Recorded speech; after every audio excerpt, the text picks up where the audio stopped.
అందరికీ నమస్కారం. నేను మీ రవితేజ. మీరు చూస్తున్నారు సిటీ డ్రైవ్ వరల్డ్. ఇప్పుడున్న సిచ్యువేషన్ లో మనం రోడ్డు మీదకి వెళ్తున్నప్పుడు మనం ఎంత జాగ్రత్తగా ఉన్నా కూడా ఎదుటి వాళ్ళు చేసే మిస్టేక్ వల్ల మన ప్రాణాలు అని చెప్పేసి కోల్పోవాల్సిన పరిస్థితి వస్తుందండి. అండ్ ప్రతి రోజు కూడా ఎంతో మంది చనిపోతున్నారు. అండ్ ఎవ్రీ ఇయర్ మనం నోటీస్ చేసినట్టయితే కనుక 2,50,000 మంది రోడ్ యాక్సిడెంట్స్ లో చనిపోతున్నారు. దానికి గల రీజన్స్ ఏంటి అని చెప్పేసి చూసినట్టయితే కనుక తొందరపాటు, over speeding, alcohol driving, cell phone driving, రకరకాల రీజన్స్ అని చెప్పేసి చెప్పుకోవచ్చు అండి. అంటే తెలియని పర్సన్, అంటే కొత్తగా డ్రైవింగ్ నేర్చుకున్నాడు, వెళ్ళి రోడ్డు మీదకి వెళ్ళాడు అన్న వాళ్ళైతే ఏదో విధంగా మనం పక్కన పెట్టేస్తే ఎదవల్లే, వాళ్ళకి ఒక రెస్పాన్సిబిలిటీ లేదని చెప్పేసి మనం తీసుకోవచ్చు. బట్ రెస్పాన్సిబిలిటీ తీసుకొని పబ్లిక్ ట్రాన్స్పోర్ట్ లో యూజ్ చేస్తున్న ఎవరైతే డ్రైవర్స్ ఉన్నారో, లైక్ ఆర్టీసీ డ్రైవర్స్ అవ్వచ్చు, లేకపోతే లారీ డ్రైవర్స్ అవ్వచ్చు, వీళ్ళు చాలా రెస్పాన్సిబిలిటీ తీసుకోవాల్సిన అవసరం ఎంతైనా ఉంటుంది అనమాట. ఎందుకంటే వాళ్ళు కంటిన్యూస్ గా రోడ్ల మీద వెళ్తూ ఉంటారు. వారు ఏ ఒక్క చిన్న మిస్టేక్ చేసినా కూడా వాళ్ళది హెవీ వెహికల్ కాబట్టి ఆపోజిట్ లో వచ్చిన వాళ్ళకి చాలా ఎక్కువ డ్యామేజ్ అని చెప్పేసి అయితే ఉంటుంది. అండ్ చాలా సందర్భాల్లో ప్రాణాలు కూడా పోయే అవకాశం అని చెప్పేసి ఉంటుంది. ఒక్కసారి అయితే ఈ వీడియో చూడండి. ఈ వీడియో చూసిన తర్వాత మీకు ఒక క్లారిటీ ఇస్తాను. సో ఇక్కడ నేను వెళ్తూ ఉన్నా, ఇది మనకు just 2 line way. And opposite నుంచి మనకు ఒక బస్సు వస్తుంది. ఆ బస్సుని 2 బస్సెస్ అని చెప్పేసి వెంటనే ఓవర్టేక్ చేయడం అని చెప్పేసి జరిగింది. అది కూడా మూల మలుపులు, అంటే ఆపోజిట్ లో వెహికల్ అని చెప్పేసి బ్లైండ్ స్పాట్ గా ఉంటది. అండ్ దట్టు ఇక్కడ డిస్టెన్స్ కూడా ఎక్కువ లేదు. చూసారా, డిస్టెన్స్ ఎక్కువ లేదు.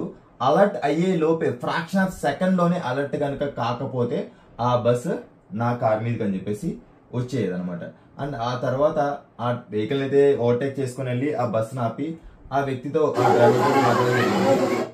ఆ డ్రైవర్ తో కూడా మాట్లాడడం చెప్పేసి జరిగింది. అసలు మీకు లైసెన్స్ ఇచ్చింది ఎవరు? ఇంత ర్యాష్ డ్రైవింగ్ చేస్తున్నారు కదా, మీకు ఎంతో మంది ప్రాణాలు కూడా రెస్పాన్సిబిలిటీ తీసుకోవాల్సిన అవసరం ఎంతైనా ఉంటుంది కదా. అండ్ బస్ లో ఉన్న వాళ్ళది, అదే విధంగా రోడ్డు మీద ఉన్న వాళ్ళ రెస్పాన్సిబిలిటీ కూడా మీరే తీసుకోవాల్సి ఉంటుంది కదా అని చెప్పేసి అన్నపాటికి, అండ్ బస్ లో ఉన్న వాళ్ళు కూడా వాళ్ళకి లేట్ అయిపోతుందేమో అన్న ఒక ఉద్దేశంతో కావాలి వాళ్ళు కూడా ఆ డ్రైవర్ కే సపోర్ట్ చేయడం చెప్పేసి జరిగింది. ఎందుకంటే అక్కడ ఏం జరిగింది ఏంటని చెప్పేసి అయితే వాళ్ళకి తెలియదు కదా. ఆ తర్వాత ఆ డ్రైవర్ ఎలా మాట్లాడారు ఏంటని చెప్పేసి అయితే, ఎంత ఇర్రెస్పాన్సిబుల్ గా మాట్లాడారు ఏంటని చెప్పేసి అయితే ఒకసారి చూడండి.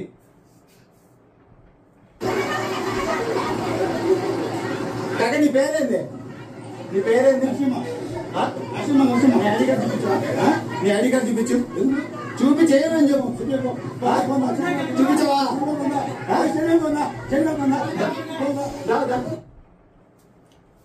యాక్చువల్గా అక్కడికి వెళ్ళేసేసి మీ ఐడి కార్డు చూపించండి కాక, నీ ఐడి కార్డు చూపించు అని చెప్పేసి అన్న తర్వాత, చూపించను పో, స్టేషన్ దగ్గరికి వెళ్దానరా అంటే అతను అంతకు ముందు ఏం చెప్పడం జరిగిందంటే, యాక్చువల్గా ఏం కాలేదు కదా, ఇఫ్ ఇన్ కేసు ఏదైనా జరిగిన తర్వాత ఏం చేస్తారో తెలుసా, అక్కడ బస్సు అక్కడ పెట్టేసి పారిపోతారు అనమాట.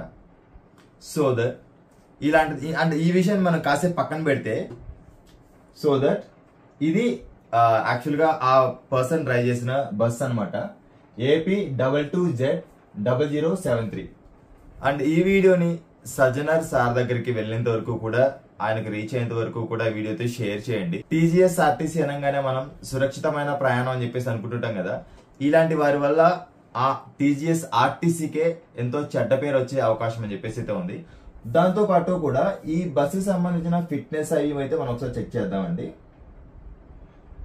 ఈ వెహికల్ యొక్క ఏజ్ వచ్చేసి మనకు 13 years కి అయితే ఉంది.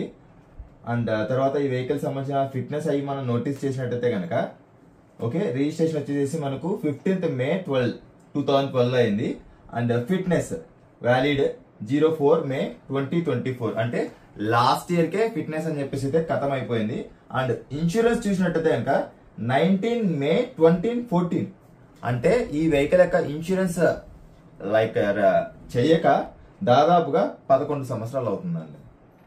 చూస్తున్నారా, ఈ ఆర్టీసీ బస్ కి ఇన్సూరెన్స్ లేదు.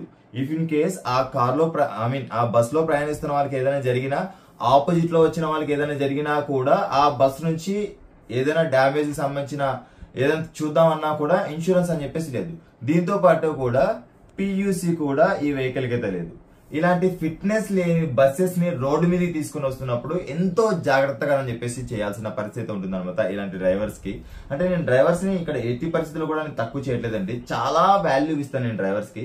బట్ ఇలా ఇర్రెస్పాన్సిబుల్ డ్రైవర్స్ ని ఏమనాలి ఏంటి అని చెప్పేసి అయితే మీరే కింద కామెంట్ సెక్షన్ లో కామెంట్ చేయండి. అండ్ దీంతో పాటు కూడా ఏపీఎస్ఆర్టీసీ బస్ డ్రైవర్స్ ఎదురుగా వస్తున్నారు అనగానే భయపడాల్సిన పరిస్థితి వస్తుంది అనమాట. ఎందుకు అంటే నేను ఇక్కడ అందరినీ అనట్లేదండి, కొంతమంది చేసే మిస్టేక్స్ వల్ల మిగతా వాళ్ళని చూసి కూడా అదే సిచ్యువేషన్ అని చెప్పేసి వస్తుంటారు అనమాట సమ్ టైమ్స్.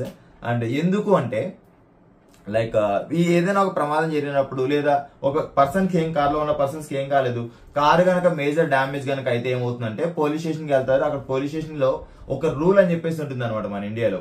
ఆ రూల్ అనేది ఏంటి అంటే కార్ కి డ్యామేజ్ అయ్యి పర్సన్స్ కి ఏమి కనుక కాకపోతే జస్ట్ దాన్ని ఓవర్ స్పీడింగ్ కిందకైతే డేంజరస్ డ్రైవింగ్ కింద మాత్రమే తనకు ఒక 1100 లేదా 2000 రూపాయలు ఫైన్ వేస్తారు.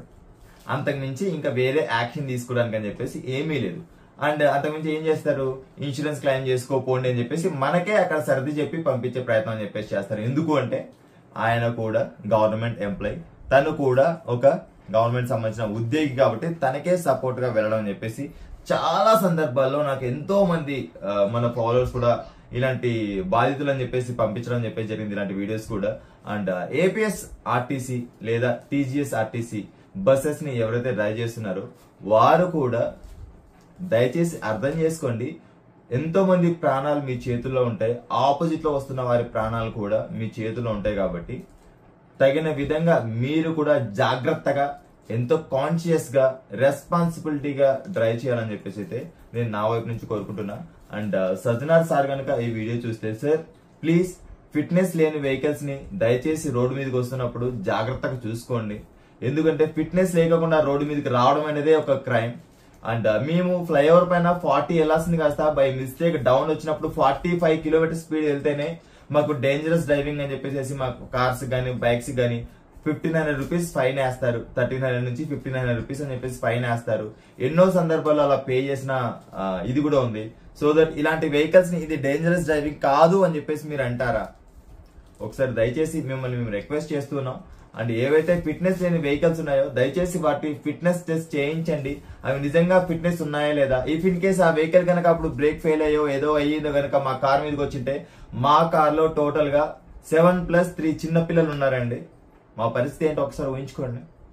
ఓకే, ఐ థింక్ ఇప్పటికీ మీకు ఒక క్లారిటీ వచ్చి ఉంటుందని చెప్పేసి అనుకుంటున్నా. ఏం కాలేదు కదా అన్న ఒక పదాన్ని పక్కన పెడితే, ఏదైనా అయితే ఒక రోజు మనం మాట్లాడుకొని ఓకే పలానా వ్యక్తికి ఇలా జరిగింది, ఇలా యాక్సిడెంట్ లో 10 మంది చనిపోయారు అని చెప్పుకోవడానికి తప్పనిచ్చి ఇంకేం లేదండి. ఓకే, ఏదైనా జరగక ముందే మనం ఆలోచించుకోవాలి తప్పనిచ్చి జరిగిన తర్వాత ఏం మాట్లాడుకోవడానికి ఉండదు. సో దట్ ఇక నేను ఈ వీడియో ద్వారా చెప్పాల్సుకున్నది ఏంటి అంటే, నా దగ్గర ఒక ఎవిడెన్స్ ఉంది కాబట్టి నేను చూపించుకోగలిగాను. ఇక ఎవిడెన్స్ లేని వాళ్ళు ఎంతో మంది చూపించుకోలేక ఆ సిచ్యువేషన్ లో అదే డ్రైవర్స్ దగ్గర నుంచి కూడా దెబ్బలు తిని కూడా వచ్చిన వాళ్ళు ఎంతో మంది అయితే ఉన్నారండి. అండ్ మీరు కూడా మీ కార్ రోడ్డు మీదకి వెళ్తున్నప్పుడు మీరు సేఫ్ గా ఉండాలి అనుకున్నట్లయితే కనుక మీ కార్ లో ఒక బెస్ట్ డాష్ కెమెరాను అయితే ఇన్స్టాల్ చేసుకోండి. Okay, thanks for watching. Bye bye. Seat belt ధరించండి, హెల్మెట్ ధరించండి, సురక్షితంగా ప్రయాణించండి. ఆంబులెన్స్ దారి ఇవ్వడం మాత్రం మర్చిపోదు. Please don't drunk and drive. బోలో భారత్ మాతాకి జై.